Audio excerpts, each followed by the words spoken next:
Hello friends, this is Akhilesh Tripathi and welcome to your favorite channel Target for IQ. Friends, UP लोक सेवा आयोग के द्वारा अभी हाल ही में एक नया कैलेंडर अपडेट किया गया है जिसमें आपके 3 एग्जामिनेशन की डेट फिक्स की गई है। एक एपीएस की है, अपर निजी सचिव, एक आरओ का है और अगला जो एक आ रहा है वो है यूपी पीसीएस का। यूपी पीसीएस की डेट जो है वो 24 मार्च को लगभग ऐसा माना जा रहा है कि निर्धारित की गई है और इसके लिए टारगेट फॉर आईक्यू के द्वारा एक नया बैच चलाया जा रहा है यूपी पीसीएस का, यूपी पीसीएस 2024।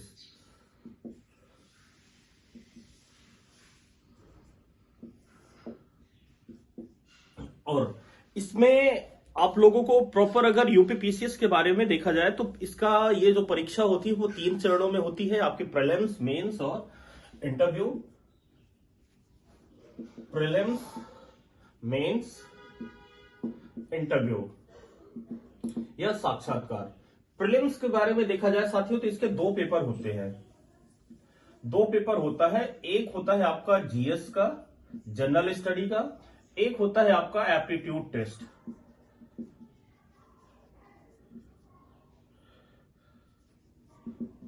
जिसे पॉपुलरली हम सीसैट कहते हैं, सीसैट के रूप में जाना जाता है।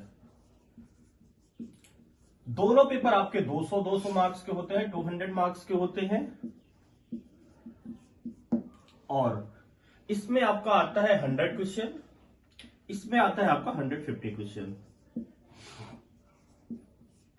जो सीसैट होता है ये आपका क्वालिफाइंग होता है, इसके लिए बस क्वालिफाई करना होता है। मेरिट में इसके मार्क्स जो होते हैं वो कंसीडर नहीं किए जाते हैं, मेरिट नहीं बनती है, बस क्वालिफाइंग नेचर होता है। इसमें देखिए तो आपके 5-6 पार्ट्स हैं। मेजर आपका क्वांट आती है यानी मैथमेटिक्स आती है, थोड़ी बहुत आपके इंग्लिश आ जाती है, थोड़ी बहुत हिंदी ग्रामर आता है आपका। इसमें आपका decision making and interpersonal skills आता है। इसमें आपका रीडिंग कॉम्प्रिहेंशन आता है आरसी, जिसे अपठित गद्यांश कहा जाता है। और थोड़ा बहुत इसमें अगर और देखा जाए तो ये हिंदी के ग्रामर उमर ये सारी चीजें आती हैं। रीजनिंग आती है, इसमें आपकी लॉजिकल रीजनिंग भी आएगी, मैथमेटिकल रीजनिंग भी आएगी और एनालिटिकल रीजनिंग आएगी, प्लस डीआई भी है इसमें, डाटा इंटरप्रिटेशन। तो बट नॉर्मली ये किया जा सकता है, आप अगर थोड़ा बहुत भी अवेयर रहिए तो। मेन जो होता है लड़ाई वो यहां पे होती है जीएस पे। और जीएस के बारे में अगर देखा जाए तो कहने को तो केवल 7 टॉपिक होता है। इसमें अगर कहा जाए, देखा जाए तो मोटा मोटा आपका 7 टॉपिक होता है जीएस में, जनरल स्टडी के पेपर में। बट उनमें थोड़ा सा डीप में देखा जाए तो एक अच्छी रणनीति की जरूरत होती है इनको टैकल करने के लिए। सिलेबस में अगर पहला देखिए तो पहला है Indian history, art and culture. अब Indian history, art and culture में आपका 4 पार्ट में डिवाइड किया जाता है। पहला आपका ancient history,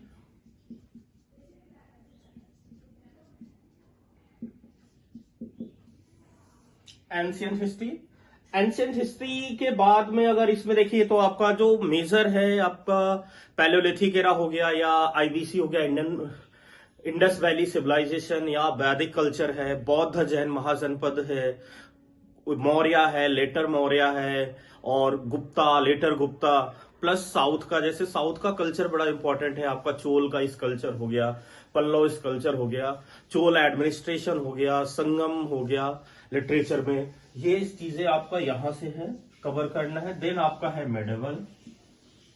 medieval history, plus आपका थर्ड में है modern history, plus Indian national movement. जो सबसे ज्यादा इंपॉर्टेंट हुआ करता था, अभी आप ये नहीं कह सकते हो। अगर पिछला देखिए 2019 के बाद का अगर अप्रॉक्स आप एक ट्रेंड देखिए तो एक बैलेंस है। पहले होता था, अगर आप 18-16 के पहले यूपी पीसीएस का देखिए तो मैक्सिमम आपका जो है 60 to 70% मार्क्स मॉडर्न और इंडियन नेशनल मूवमेंट से पूछ लेते थे। मिडेवल नाम मात्र का आता था, 1-2 प्रश्न, और एंशियंट से आपका आ जाता था लगभग 30% जो है 25 to 30%। बट अभी ये रेशियो एकदम से बिगड़ गया है और बैलेंस बनाया जा रहा है। आपका शायद 2020 में अगर देखिए तो सबसे ज्यादा मेडिवल हिस्ट्री से पूछ लिया गया था, जिसकी हम लोगों को एक्सपेक्टेशन भी नहीं थी, या जो लोग तैयारी करते थे वो इसको थोड़ा सा अवॉइड करते हैं। बस मोटा मोटा दिल्ली सल्तनत का एडमिनिस्ट्रेशन पढ़ लिया या मुगलिया कल्चर पढ़ लिया, विजयनगर बहमनी पढ़ लिया, थोड़ा बहुत वहीं से आपका हो जाता था। बट अभी इनमें प्रॉपर वे में dynasty by dynasty step by step चीजें आपको करनी है if you want to score the maximum marks with this subject. और इन तीनों के बाद में चौथा है आपका आर्ट एंड कल्चर। ये कमीशन का सबसे फेवरेट सेक्शन बनता चला जा रहा है। अभी देखिए अगर आप जो ये तीनों हिस्ट्री पढ़ रहे हैं इसमें भी जो मेन है वो यहां से ही पूछा जाता है। अब वो जमाना चला गया कि कौन सा राजा था, उसके पिता का क्या नाम था, उसकी माँ का क्या नाम था, कैसे था, क्या था, वो चीजें अब बहुत नाम मात्र की पूछी जा रही हैं। ज्यादातर जो वहां से किसी भी डायनेस्टी को आप ले लीजिए तो वहां पे आर्ट एंड कल्चर को लेके क्या डेवलपमेंट था, सोशियो इकोनॉमिक क्या डेवलपमेंट था, या उसका एडमिनिस्ट्रेशन क्या था, वहां से प्रश्न अराइज किए जा रहे हैं। उसके बाद में इंडियन हिस्ट्री के बाद अगर देखिए, और यहां पे अगर आप देखिए इसकी भूमिका, तो आपका अप्रॉक्स यहां पे मोटा मोटा 30 प्लस माइनस मतलब 25 से 30 प्रश्न यहां से पूछ लिए जाते हैं। इंडियन हिस्ट्री के बाद में जो सेकंड है वो है इंडिया एंड वर्ल्ड ज्योग्राफी।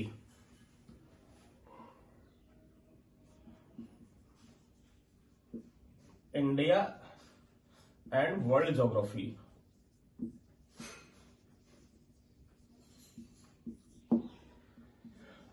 ये भी फेवरेट सेक्शन है। लगभग 20 प्लस माइनस मतलब 20 से 25 के आसपास प्रश्न आते हैं यहाँ पे। इसमें भारत का वो इंडिया का जो ज्योग्राफी है वो ज्यादा इंपॉर्टेंट है, ज्यादा प्रश्न यहीं से आते हैं। इंडिया में मतलब इंडिया के जो फिजिकल डिवीजन है, इंडिया की सॉइल्स है, इंडिया का क्लाइमेट है, इंडिया की जो डेमोग्राफी है या ट्राइब्स है, डिस्ट्रीब्यूशन वेजिटेशन है, किस तरह से आपका या जो इंफ्रास्ट्रक्चर है, डेवलपमेंट है, वो सारी चीजें यहां से। प्लस आपका वर्ल्ड का भी होता है। वर्ल्ड का देखिए तो वर्ल्ड का सबसे ज्यादा क्या आता है, अब वर्ल्ड की थ्योरी तो बहुत कम आती है, बट वर्ल्ड में मैपिंग बड़ी शानदार आती है। मतलब वर्ल्ड के लिए मैपिंग रीजनल पूछ लेगा आपका कि अब जैसे एक बार आया था कि स्वेज कैनाल जो है, स्वेज कैनाल के कोस्ट पे जो है नॉर्थ से साउथ कौन कौन सी झीलें हैं वो अरेंज कर दीजिए।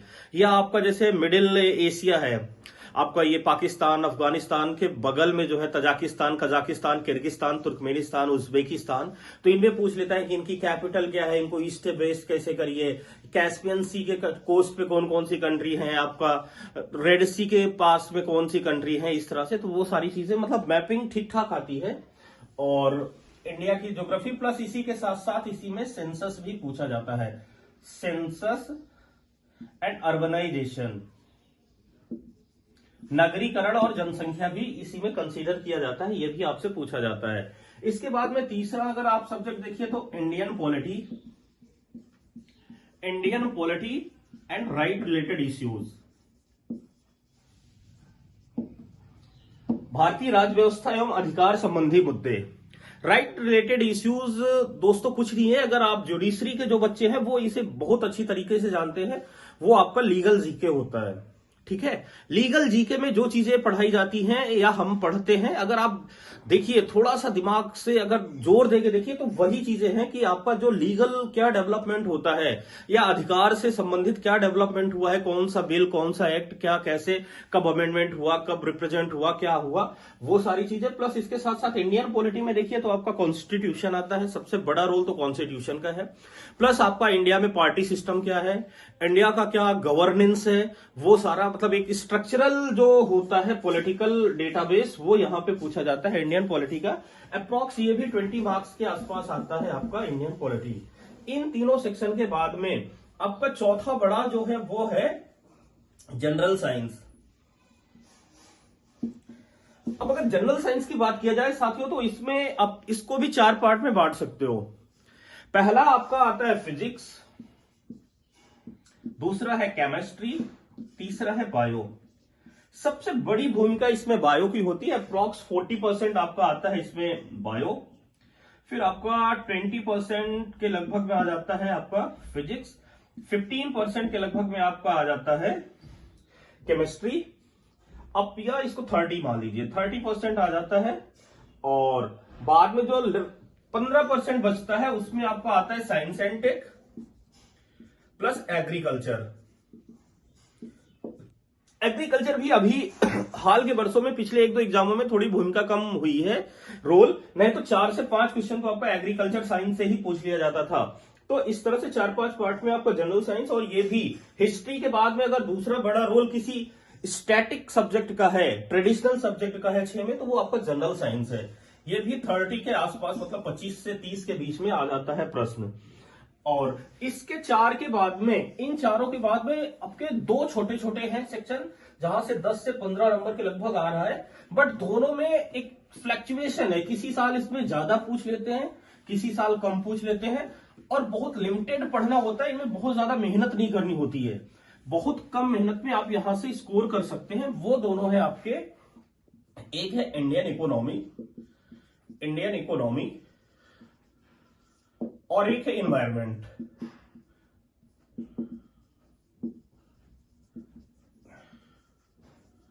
इन्वायरमेंट एंड इकोलॉजी में भी अगर आप स्टेट पीसीएस की बात करें तो बहुत ज्यादा डीप में नहीं पूछे जाते हैं। आप बेसिक एनवायरमेंट के बारे में, इकोलॉजी के बारे में, पोल्यूशन के बारे में, या आपका इंडिया की बायोडायवर्सिटी है, या जो बहुत नेशनल इंटरनेशनल लेवल पे जो कन्वेंशन हो रहे हैं, कॉन्फ्रेंस हो रही हैं, या आपके नेशनल पार्क हो गए, टाइगर रिजर्व हो गए आपके, या फिर कोई जो IUCN की जो वो है लिस्ट जो है, या उनकी जो कैटेगरी बनाई गई है स्पीसीज की, फ्लोरा फोना, वो सारी चीजें आप यहां से कर सकते हैं। आपका 10 से 15 नंबर के आसपास यहां से आता है, और 10 से 15 नंबर के लगभग इंडियन इकोनॉमी आती है।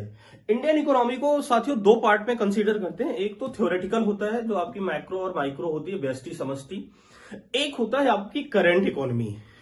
करंट का पोर्शन ज्यादा होता है। अगर आप 15 में देखिए तो 10 नंबर आपका आता है करंट से, 5 नंबर आपकी स्टैटिक आती है, और बहुत ज्यादा थ्योरी की जरूरत नहीं होती। अगर आप एक एम्प्लॉयमेंट हो गया, पॉवर्टी हो गई, नेशनल इनकम हो गया, थोड़ा बहुत बैंकिंग और इन्फ्लेशन, यही 3-4 टॉपिक कर लीजिए तो आपकी ट्रेडिशनल इकोनॉमी तैयार हो जाती है। 10 नंबर की ये जो आती है, यहां पे आपका बजट आपको देखना है, यूपी का बजट, इंडिया का budget, economic survey, different policies जो हैं, आप एनर्जी का डाटा है, बैंकिंग डाटा है, नेशनल इनकम का डाटा है, वो सारी, या डिफरेंट स्कीम्स हैं, प्लानिंग्स हैं, प्रोग्राम्स हैं, इन सबको देखना रहता है। ठीक है, तो ये आपकी इकोनॉमी, ये 6 आपके बेसिक सब्जेक्ट हैं जो यूपी पीसीएस में आते हैं। इसके बाद में जो सबसे बड़ा मेजर रोल है वो है आपका करंट अफेयर्स, समसामयिकी। और करंट अफेयर्स का दोस्तों बहुत ही बड़ा रोल है। लगभग ये एनी हाउ 35 के आसपास प्रश्न आता ही आता है। यहां पे करंट अफेयर्स में आपको इंडिया और वर्ल्ड प्लस यूपी तीनों का देखना रहता है। मोटा मोटा देखा जाए तो मैं, मतलब जैसे मैं अपने लेवल पे अगर करता हूं तो लगभग 30 से 35 पार्ट्स में इसको डिवाइड करके पढ़ता हूं। जैसे नेशनल करंट अफेयर्स हो गया, इंटरनेशनल करंट अफेयर्स हो गया, आपका एनवायरमेंटल करंट अफेयर्स हो गया, सिक्योरिटी से रिलेटेड करंट अफेयर्स हो गया, इकोनॉमिक से रिलेटेड हो गया, या फिर डिफरेंट आपकी बुक्स हैं, ऑथर्स हैं, एप्स हैं, पोर्टल्स हैं, फेयर्स हैं, इवेंट्स हैं नेशनल और इंटरनेशनल लेवल पे, या फिर आपके अवार्ड्स हैं, मिलिट्री एक्सरसाइजेज हैं बहुत सारी, अपॉइंटमेंट है, या आपकी ऑब्यूटरीज हो गई बहुत सारी। तो उन सब में लगभग आपको मोटा मोटा ये भी 30 से 35 पार्ट्स में डिवाइड करके करंट अफेयर्स करना रहता है। बहुत आसान होता है। इसको अगर आप थोड़ी सी अवेयरनेस और थोड़ी सी प्लानिंग के साथ किया जाए तो इजिली ये टैकल किया जा सकता है। ठीक है, इसके बाद में इन्हीं के बीच में आपके 2 छोटे छोटे सेक्शन और हैं जो हमें यहां पे जिसके प्रश्न मिलते हैं। एक तो आप मान लीजिए यूपी स्पेशल हो गया, यूपी स्पेशल जो यूपी से पूछा जाता है, प्लस आपका एक मिसलेनियस हो गया। मिसलेनियस कुछ नहीं है, जो डिफरेंट आपके यही 6 सब्जेक्ट हैं, इसी में से कुछ स्पेसिफिक पूछ लेता है। जैसे आपका इंडिया की फॉरेस्ट रिपोर्ट हो गई है, आपका यूपी की फॉरेस्ट रिपोर्ट हो गई, लाइव स्टॉक हो गया, या फिर आपका सेंसस हो गया, अर्बनाइजेशन हो गया, टाइगर रिजर्व हो गया। ऐसे जो डिफरेंट डेटाज हैं या कुछ स्पेसिफिक क्वेश्चंस हैं जो पूछ लिए जाते हैं जनरल नॉलेज से रिलेटेड, जीके से, उनको विविध में रखते हैं। और ये आपका सारा जीएस का पेपर का यही रणनीति होती है, यही प्लानिंग होती है। ठीक है, और इसकी जो संभावित, अगर आप यूपी पीसीएस की बात करें तो 24 मार्च को ये परीक्षा होनी है अगली। अभी आपके पास कम से कम 4 महीने का टाइम है। अगर आप देखिए तो आपके पास पूरा दिसंबर पड़ा हुआ है, आपके पास 31 दिसंबर है, जनवरी है, आपकी 28 जो है फरवरी है, फिर आप 20 मान लीजिए मोटा मोटा, ये आपके पास इतने दिन बचे हुए हैं। ठीक है, 110 दिन। इन 110 दिन में अगर आप प्रॉपर वे में तैयारी करें, if you have a proper vision, because जो सिविल सर्विसेज की तैयारी की जाती है उसके लिए ट्रिपल डी का होना बहुत जरूरी होता है। 3D, एक डायमेंशन होना चाहिए आपके पास, प्रॉपर दिशा, एक आपके पास डिटर्मिनेशन होना चाहिए, plus the most important thing is your dedication. तो अगर एक प्रॉपर डेडिकेशन और एक डायरेक्शन के साथ आप कर रहे हैं तो निश्चित तौर पे ये टैकल किया जा सकता है। कोई बहुत टेढ़ी चीज नहीं है, बस एक निरंतरता और एक आपका प्रयास और अपनी परीक्षा के प्रति जुनून आपको निश्चित तौर पे सफलता के काफी करीब में ले जाएगा। और इसी सबको ध्यान में रखते हुए, हाँ, डायरेक्शन के साथ, डायमेंशन और डायरेक्शन के साथ भी एक चीज यही होती है कि आपको प्रॉपर डायरेक्शन मिल रही है या नहीं मिल रही है। क्योंकि ऐसे होता है कि हम बहुत बड़े नाम के पीछे चले जाते हैं और पता होता है कि हमारा और जो टीचर या जिनके पीछे चले जाते हैं उनसे कम्युनिकेशन ही नहीं हो पा रहा है, क्योंकि वो बहुत बड़ा नाम है। हम उनके नाम पे, हम उनके क्या बन के जा रहे हैं, उनके फॉलोअर बन के जा रहे हैं। तो फॉलोअर बन के जाने के से आपका कभी सिलेक्शन नहीं हो सकता है, क्योंकि आपका जो आइडल होता है उसकी पूजा की जाती है, उससे पढ़ाई नहीं की जाती है, बहुत सीधे शब्दों में। तो अगर एक आपको प्रॉपर डायरेक्शन मिल रहा है और ऐसे व्यक्ति से मिल रहा है जिसने इन चीजों को झेला है, इनको फेस किया है, और वो आपके लिए 24/7 अगर तैयार है कि हाँ, उसको भी एक जुनून है कि हाँ, कैसे जो हमसे जुड़े हैं उनके लिए हम कितना और बेहतर कर सकते हैं, तो निश्चित तौर पे मतलब एक ये कोऑपरेशन होता है। ये मैं एक तरह से बॉन्डिंग, जैसे आप पढ़ते हैं ना, आप लोग इकोनॉमिक या इंटरनेशनल रिलेशन में पढ़ते हैं कि G2G बॉन्डिंग है, G2B बॉन्डिंग है, तो वैसे इसमें है कि tutor to student, T2S bonding जो होती है, T2S बॉन्डिंग मतलब ट्यूटर और जो स्टूडेंट है, इनके साथ अगर एक प्रॉपर बॉन्डिंग है और एक प्रॉपर बॉन्डिंग के साथ प्रिपरेशन की जा रही, तो डेफिनेटली इसको क्रैक किया जा सकता है और सिलेक्शन लिया जा सकता है। इन्हीं सब चीजों को ध्यान में रखते हुए साथियों, टारगेट फॉर IQ के द्वारा 25 तारीख से एक बैच स्टार्ट किया जा रहा है जो यूपी पीसीएस के लिए है, प्रॉपरली पीसीएस के लिए। ये डेडिकेटेड बैच है जिसमें आपको सारी चीजें, ये जो मैंने आपको सिलेबस डिस्कस किया, ये सब प्रॉपर तरीके से करवाए जाएंगे। एक एक subject topic by topic discussion किया जाएगा, आपको प्रॉपर प्रैक्टिस कराई जाएगी, आपको लास्ट ईयर के जो प्रीवियस ईयर के क्वेश्चंस पेपर हैं उनकी की जाएगी। इसमें आपको लाइव क्लासेस मिलेंगी, पूरी सारी क्लासेस आपका 1 साल का लगभग आपका एक्सेस रहेगा, 1-1.5 साल तक आप उन्हें रिकॉर्डेड देख सकते हो, एक एक सब्जेक्ट की, एक एक टॉपिक की।